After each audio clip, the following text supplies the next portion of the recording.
Voces Médicas, una mirada a la medicina del futuro, es auspiciada por Centro de Estudios Clínicos e Investigaciones Médicas, CECIM, Creando Valor en Salud, y Red SIM.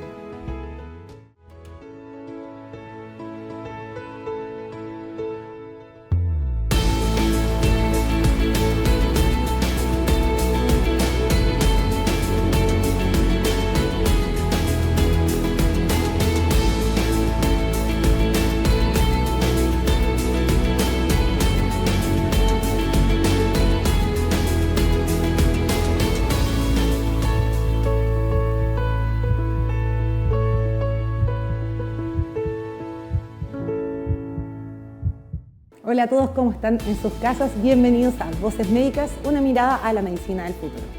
Hoy hablaremos de dos enfermedades que sin lugar a dudas en algún momento de nuestra vida las hemos escuchado, muy comunes de conversar, pero que en profundidad pueden tener detalles que no conocemos. Esto es diabetes e hipertensión.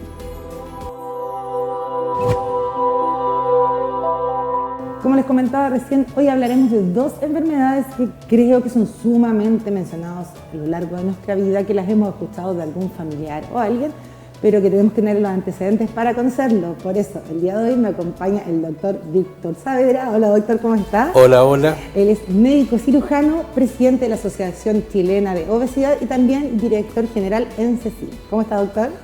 Qué placer estar hoy día con ustedes, compartir un rato sobre un tema que para mí es apasionante y además representar a dos instituciones muy queridas para mí. Por un lado, la Sociedad Chilena de Obesidad, que ya llevamos más de 30 años trabajando en el tema, y por otro lado, a CECIM, que es una institución sumamente interesante que tengo entendido que respalda a este canal, que respalda a este programa en función, ¿no es cierto?, de la difusión médica en el tiempo. Así que muy complacido por estar con ustedes en este programa. Gracias doctor por estar, por tener este espacio de información, de educación, y queremos que entremos en materia. ¿Cómo se da el origen de estas dos enfermedades? ¿Cómo vamos al origen de todo esto? La verdad es que es un tema bastante interesante porque usted acaba de mencionar de que vamos a hablar de diabetes y de hipertensión. Pero yo soy presidente de una sociedad chilena de obesidad. ¿Qué tiene que ver la obesidad con estas dos enfermedades crónicas? Pues señora, señor, mucho. Porque el origen de ambas parte de un problema central que se llama insulinoresistencia. Es decir, primero hay que entender de que existe una conexión entre el aumento importante del tejido adiposo dentro de nuestro organismo y la aparición de estas dos enfermedades. Es más, hoy día en la encuesta nacional de salud que se realizó hace poco tiempo atrás, el año pasado, de 4 chilenos, 3 tienen problemas de sobrepeso y obesidad. 3, el 75% de la población chilena, una de las cifras más altas de toda Latinoamérica, tenemos problemas de sobrepeso y obesidad. Y por otro lado, de estas 3, 1 de cada 4, es decir, el 25% sí ya tiene declarada la obesidad propiamente tal. Ahora, todo el mundo se imagina, dice, ok, los pacientes obesos son así grandes. No necesariamente, porque en realidad el tema se basa en el tejido adiposo, que es uno de los componentes de nuestro cuerpo, porque nuestro cuerpo está lleno de músculos, está lleno también de agua, está lleno de órganos, está lleno de muchas otras sustancias y una de ellas es el tejido adiposo, que es un tejido de reserva. Ahora, cuando este tejido adiposo, que es un tejido de reserva, se llena más de lo debido, es decir, crece de 20 micras a 200 micras cada uno de los adipocitos, se empieza a producir un fenómeno de exceso de grasa que va dando en nuestro cuerpo. Es decir, como que comienza a circular en la sangre una cantidad mayor de tejido adiposo en forma de ácidos grasos. Y esos ácidos grasos lo que nos van a llevar a producir es que van a competir con la otra molécula que nos lleva energía, que es la glucosa. Al competir sobre un mismo receptor que se llama receptor de insulina, hacen que se produzca una resistencia a la acción que tiene la insulina. Es decir, como que la glucosa no puede actuar sobre la insulina, por lo tanto se queda en la sangre nuestra. Y eso provoca diabetes, siempre y cuando esté un gen. Por lo tanto, en esta etapa en que comienza a producirse se llama insulinoresistencia, o al revés, resistencia a la acción de la insulina. Y ahí, insisto, a través de un factor genético nos puede llevar a tener una diabetes. Y esta diabetes hoy día en Chile, estamos hablando de un 18% a 20% de nuestra población que tiene problemas ya de una diabetes declarada. Para que esto ocurra han pasado al menos 14 años, para que aparezca una diabetes. Es decir, ha pasado una gran cantidad de periodo de tiempo en que la persona ha presentado esta insulinoresistencia. Pero paralelamente a eso, el exceso de la insulina se va a nuestro riñón y en el riñón empieza a retener sal. Y al retener sal, sodio, se queda el agua adentro. Al quedarse el agua adentro, ¿qué sucede? Sube la cantidad de agua en nuestro cuerpo y empieza a presionar las arterias. Se ponen hipertensas. Es decir, a través de este mecanismo se nos lleva a producir la hipertensión arterial, el segundo fenómeno. O sea, estos tres fenómenos están conectados a través de la insulinoresistencia y además, por otro mecanismo que se ha visto ya en otros capítulos, se produce un tercer fenómeno que es invadir el hígado, provocar un hígado graso y este hígado graso finalmente por tratar de liberar esta cantidad de exceso de tejido adiposo empieza a provocar problemas de colesterol y triglicéridos. Esta triada de enfermedades secundarias a el problema de insulinoresistencia provocado por la obesidad nos aumenta el riesgo cardiovascular y eso significa aumento del riesgo de muerte. De ahí, por lo tanto, lo importante que todo paciente que tenga problemas de aumento de su tejido adiposo debe ser consultado para evitar esta transgresión que hay en el tiempo de tantas enfermedades que nos llevan a problemas cardiovasculares. Doctor, hablaba varios puntos que a mí me quedaron en la mente. Hablamos primero de todo de un gen, o sea, podemos tener una persona que sea insulino resistente sin que desarrolle alguna vez un diabetes porque no tiene este gen, o al fin y al cabo lo llega a desarrollar a lo largo del tiempo. La insulinoresistencia es un fenómeno que puede ser reversible. Es decir, si yo logro disminuir este gran aporte de ácidos grasos, como por ejemplo reducir la cantidad de grasa en nuestro cuerpo, por cada kilo que se baje de peso, significa una disminución importante de lo que se llama la grasa ectópica, que es una grasa que está ubicada en lugares que no corresponden. El 80% se remueve. El bajar un kilo de tejido adiposo también implica que baje un 30% el daño que se está provocando. Por lo tanto, es evidente que todo el fenómeno de la insulinoresistencia viene hacia atrás en la medida en que nosotros seamos ordenados, en que podamos comer una, comillas, comida saludable, que está bastante vilipendiada, pero en el fondo es comer naturalmente y evitar todos aquellos alimentos que están súper procesados y que lo único que son ricos en grasa, son ricos en sal, son ricos en azúcar. Y este componente alimentario hace que las personas sean de repente bastante adictas a la comida. Doctor, en eso me quería quedar porque creo que hay un tema, no sé si será de mito o de realidad, que cuando hablamos de diabetes asociamos directamente a dulce. Diabetes, consumo de azúcar. Hipertensión, consumo de sal. ¿Está declarado como que es exclusivamente azúcar y sal o tiene que ver con los componentes que tienen cada uno de estos alimentos? Lo que sucede es que hay una relación bastante diferente entre el contenido que lleva el alimento a lo que pasa en nuestro cuerpo. Si nosotros hemos maltratado nuestro cuerpo a través de un estilo de vida no saludable, el aumento del peso, el tener una conducta muchas veces propia de nuestra época, porque nuestra época es lo que se llama obesogénica, es decir, nos impulsa a ser obesos. Pues bien, si nosotros llevamos un estilo de vida bastante disipada, es nuestro organismo el que hace subir internamente los niveles de sal o los niveles de azúcar. Por supuesto, si estos están subiendo como sodio y como glucosa, y estamos aportando externamente alimentos que son ricos en ellos mismos, es decir, estamos aumentando la probabilidad de ocurrencia de un fenómeno interno provocado no solo por los alimentos, sino por la falla nuestra. Entonces, obviamente, si yo tengo algo que esté quemado, no debo colocar una plancha encima, porque me va a quemar más. Es por eso la restricción que normalmente se hace de evitar aquellas comidas ricamente azucaradas o ricamente con demasiada cantidad de sal. Doctor, yo le quiero sacar provecho de esta conversación y le voy a dejar la invitación hecha de que en el próximo bloque, aprovechando de que usted es el presidente de la Sociedad Chilena de Obesidad, hablemos de obesidad y de cómo llegamos a cada una de estas cosas que estamos conversando en este momento. ¿Le parece? Me parece. Nos vamos a una pequeña pausa para retomar el tema.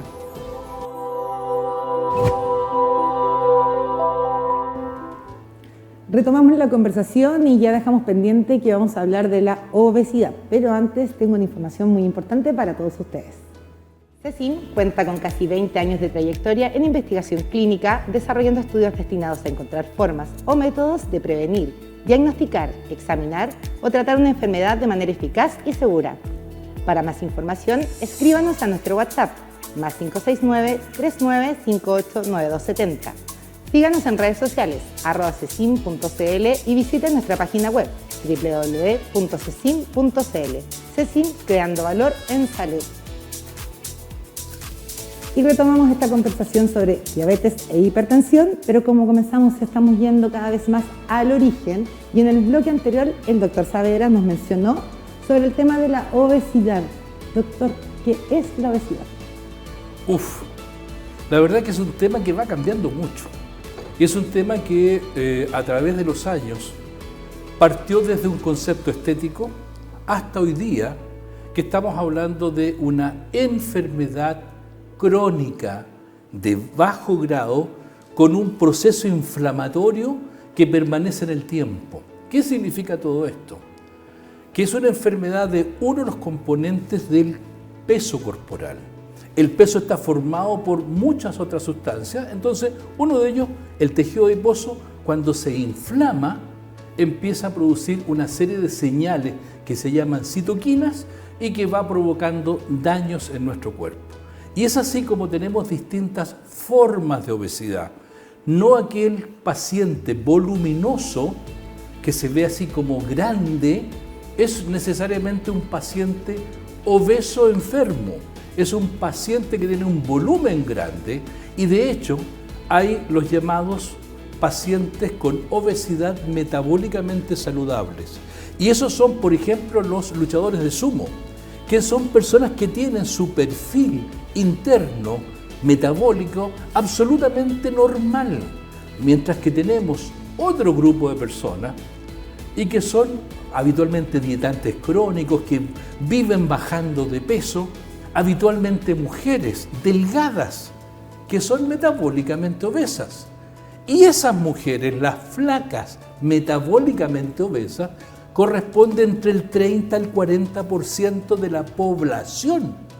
Es decir, demasiada gente no sabe que tiene un aumento del tejido adiposo que está provocando daño en su salud.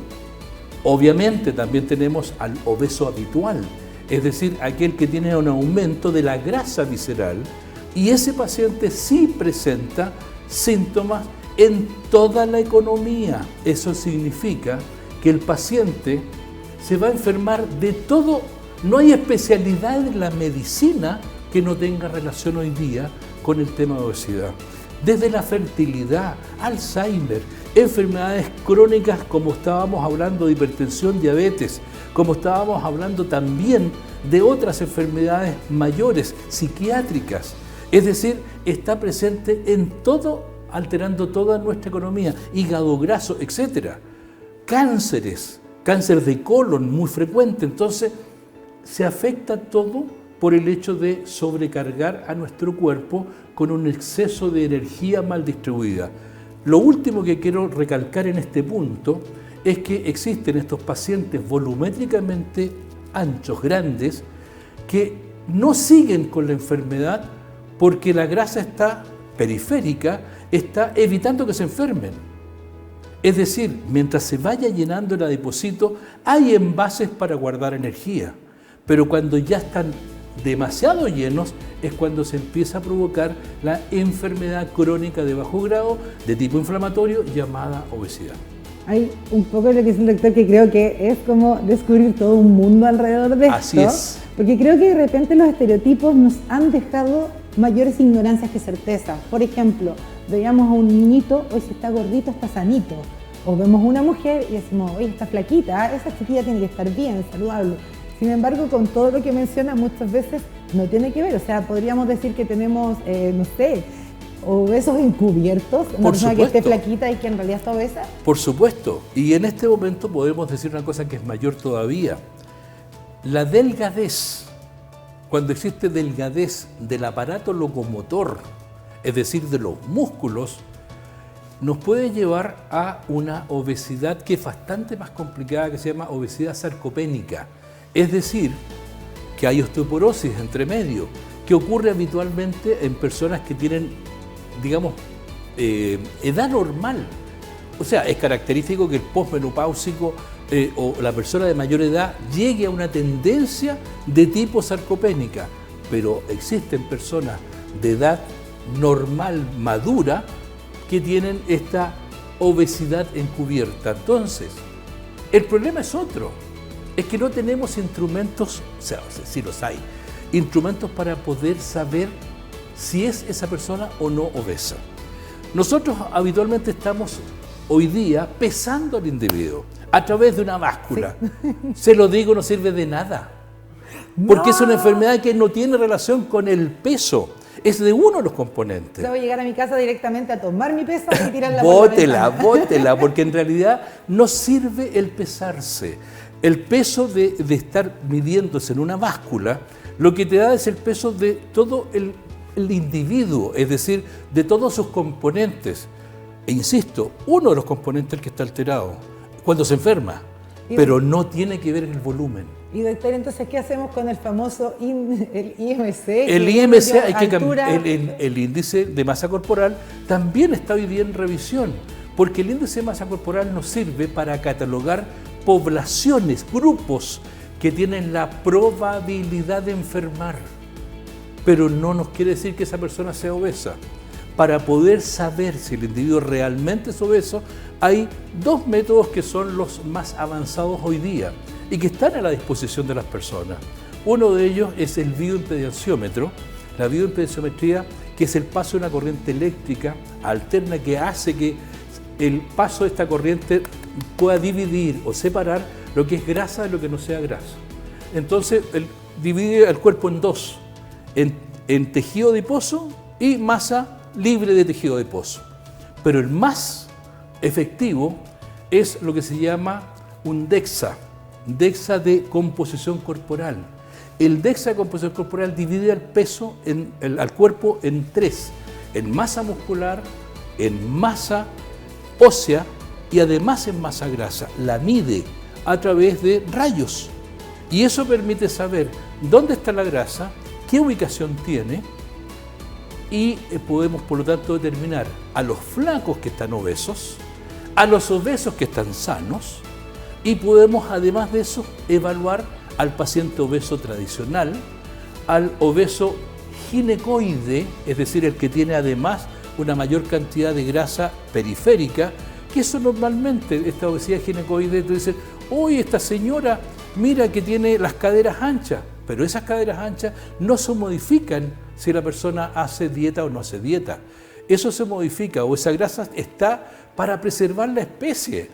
Es para que durante el desarrollo del crecimiento fetal, esa guagüita tenga una cantidad importante de energía para crecer. Por lo tanto, comillas, comparar a una señora que tenga las caderas anchas a una delgada, la cadera ancha está preservando la especie mejor que la delgada. Cuidado, que nuestra naturaleza lleva mucho más tiempo que los gustos sociales. Yo definitivamente ahora me siento libre para seguir preservando la especie después de ese comentario, doctor. Doctor, volviendo un poco al carril del tema, adelante hablábamos de alimentación, de que la obesidad al fin y al cabo era parte de la base de todo este problema. retomando un poco el tema de la diabetes, ¿cómo llega un paciente, cómo llega una persona a tener diabetes? La primera condición es que al vivir en un ambiente obesogénico las personas se vuelven habitualmente adictos a algunos grupos de comida. Es así como la pizza, el chocolate, son alimentos hechos para producir una dependencia a ellos. Eso está absolutamente demostrado. La industria alimentaria es más sabia que, digamos, que el consumidor y los provoca para que su núcleo accumbens que está en el cerebro empiece a liberar dopamina y eso los hace adictos a las comidas. Primera cosa. La segunda cosa, esta persona que recibe exceso de grasas, de azúcar y de sal en la comida, empieza a comer más, hasta producir un daño interno. Y si viene preparado nuestra genética para que en algún momento determinado tenga un cierto punto de aguante, comillas, ¿ya?, para poder liberar insulina, y esa acción comienza a ser, insisto, 14 años pasan para eso, comienza a no poder liberar la insulina necesaria, se empieza a producir el aumento de la glucosa en la sangre. Y la glucosa, el exceso, produce lo que se llama glucotoxicidad. Entonces se va hacia el páncreas y en el páncreas empieza a producir un daño en la célula que produce la insulina, que es la célula de Langerhans. Por lo tanto, la glucotoxicidad sumada a la lipotoxicidad son los dos elementos que hacen que se dispare un nivel alto de glucosa, y eso significa una diabetes. Doctor, obviamente todo esto que nos acaba de comentar no está exento de ciertas complicaciones, así que lo quiero dejar invitado a que en el próximo bloque podamos hablar de cuáles son las complicaciones que trae cada una de las cosas que hemos mencionado ahora. ¿Te parece? Ok. Nos vamos a una pequeña pausa y ya regresamos.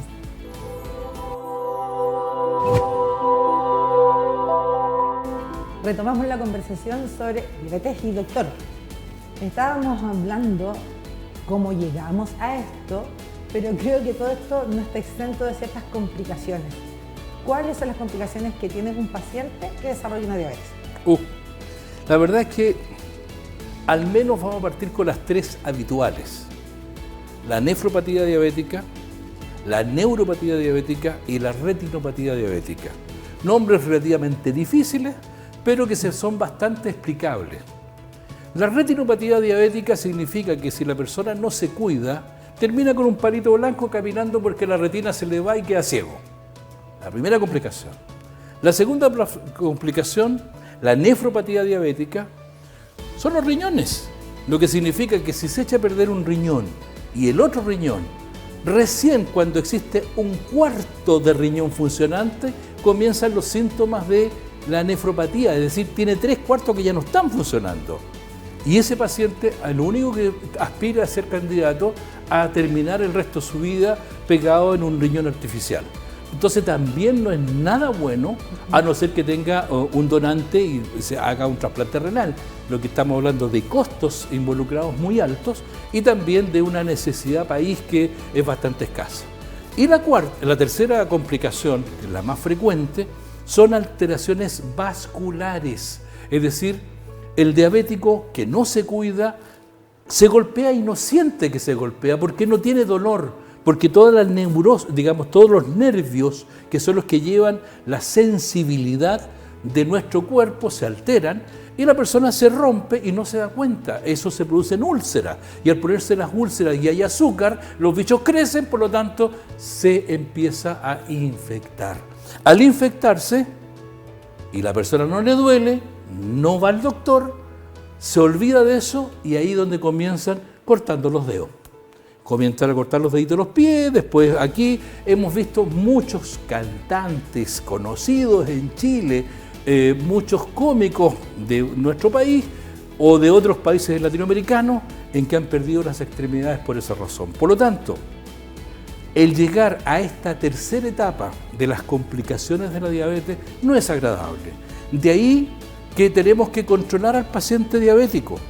Pero antes que controlar al paciente diabético tenemos que seguir a la etapa de la prediabetes, es decir, a la etapa en la cual estamos todavía a punto de revertirla, más aún si hay insulinoresistencia y más aún si hay obeso. Es decir, tenemos entre, dije, 12 años, pero en realidad son entre 10 y 14 años de curso de enfermedad antes de aparecer la enfermedad propiamente tal, 30 años y ahí aparecen las complicaciones. Por lo tanto, es una vida descuidada. Y nosotros como país, Chile, con buenos diagnósticos, perfectamente estamos hoy día en la etapa de diagnosticar al prediabético y poder hacer tratamientos en el paciente obeso. Ahora, por lo tanto, lo que tenemos que hacer es una cosa simple: tratar al paciente obeso, enseñarle a comer y evitar la complicación de los factores diabéticos. Además que el mismo doctor lo mencionó, es un camino que no llega de un día para otro, son 12 años, entonces tenemos que empezar a cambiar conductas en el camino. Y ahora nos vamos a saltar al otro tema, porque hablamos al comienzo de diabetes e hipertensión. Entonces, doctor, expliquemos en simple, ¿qué es la hipertensión? Bueno, la hipertensión habíamos dicho que es el aumento de la presión que se produce en nuestras arterias, y si usted toma una manguera y esta manguera la empieza a calcificar por dentro, es decir, a ponerla dura, rígida, no tiene la plasticidad que habitualmente puede tener una manguera recién comprada. Y esa manguera dura no se distiende, se rompe. Y eso es lo que provoca la hipertensión. Ahora, ¿dónde se rompe? Y eso significa infarto cardíaco. ¿Dónde más se rompe? ¿Y qué significa eso? Infarto cerebral. O sea, los accidentes vasculares encefálicos son porque se rompió en lo que se llama el polígono de Willis una pequeña arteria y eso provoca parálisis. Y eso significa que todas esas personas que de repente se les cae la cara, el brazo y la pierna son secundarias a accidentes vasculares normalmente provocadas por hipertensión. Y en el caso de la persona que tiene un infarto del corazón, hay dos alternativas, dependiendo de la cuantía en que es visto posinfarto, o la persona se muere o queda con secuelas. Ahora, si lo diagnosticamos a tiempo, se coloca hoy día un par de stents, que son unos, digamos, tubitos por dentro de la arteria que la abren y de esa manera recuperamos cierta parte de la funcionalidad. Doctor, hablemos de que la diabetes tenía un camino de 12 años, ¿ya? ¿Cómo un paciente llega a ser hipertenso y si el camino también es un poquito extenso o es más breve? Normalmente el hipertenso tiene una vida, digamos, más azarosa, si podemos decirlo así, en el sentido en que la evolución de la enfermedad va a depender de dos condiciones. La primera condición es el estado corporal. Si tenemos un paciente que tiene unas arterias muy tortuosas, que ha tenido el colesterol elevado y que por lo tanto tiene una arteriosclerosis, que no necesariamente sea la persona que uno dice, ah, no, este es un gallo, comillas, gagá, o sea, que no habla bien, que habla cualquier cosa. No, estamos hablando de una persona normal, pero que come mucho, come mal, come muchas grasas, come muchas frituras, tiene una vida disipada, no hace deporte, es obesito. Esa persona tiene un alto riesgo de provocarse una hipertensión arterial. Lo normal que nosotros tenemos para consumir de sal son 6 gramos día. Y resulta que en Chile el promedio son 12 gramos. Por lo tanto, el salero está absolutamente prohibido porque el salero, hemos dicho, retiene agua y aumenta esta probabilidad de riesgo. Por lo tanto, estamos en un paciente hipertenso, estamos frente a una lotería, que se pueda romper una arteria. Ahora, hay varias formas de hipertensión. Hay una hipertensión de solamente la presión mínima o solamente la presión máxima o ambas. O hay presiones que siempre se mantienen más altas. O sea, hay varias otras formas. Pero en general, lo que podemos decir de que su tiempo de evolución es similar al de la diabetes, pero que puede provocar un evento cardiovascular en cualquier momento. Y va a depender del estado arterial, del estado que se formen trombos, por ejemplo, o que aumente mucho la presión. Doctor, o sea, cuando lo que dijo recién, nuestro consumo debería ser 6 y nosotros consumimos 12, o sea, le estamos echando a la máquina el doble de lo que debería. Así es. Y En este caso, con las complicaciones, tenemos complicaciones, nos dice que todos estos eventos pueden desarrollarse azarosamente en cualquier momento. ¿Tenemos complicaciones mínimas o siempre son complicaciones graves? La verdad que en el hipertenso hay una serie de complicaciones mínimas que no se toman en cuenta. ¡Ay, que me duele la cabeza! Y este dolor de cabeza, pucha, puede ser porque o me llegó la regla, o porque estoy muy nervioso, o porque jugué un partido, o porque hace mucho calor, o porque. No, cuidado. Un aumento de la presión se manifiesta por lo que los doctores llamamos cefalea, dolor de cabeza, y dolor de toda la cabeza.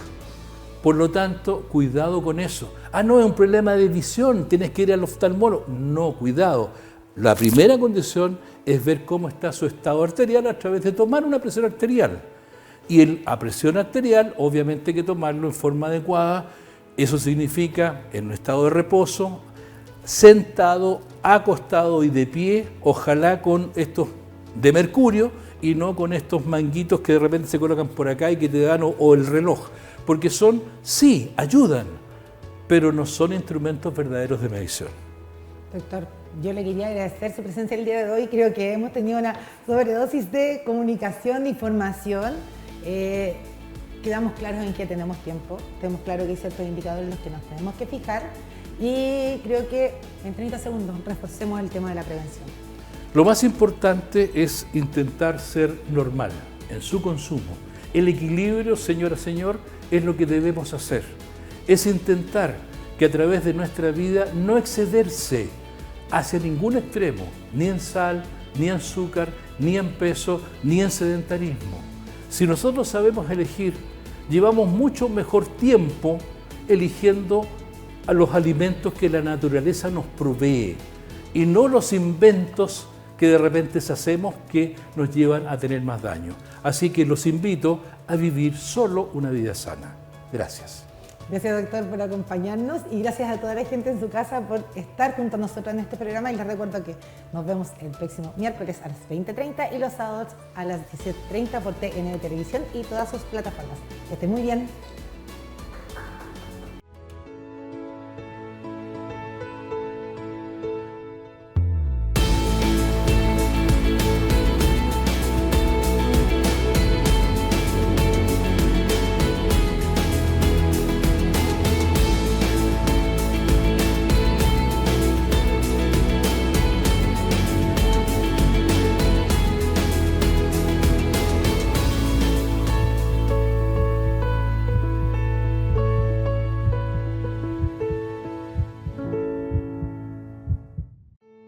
Voces Médicas, una mirada a la medicina del futuro, es auspiciada por Centro de Estudios Clínicos e Investigaciones Médicas, CESIM, Creando Valor en Salud, y Red SIM.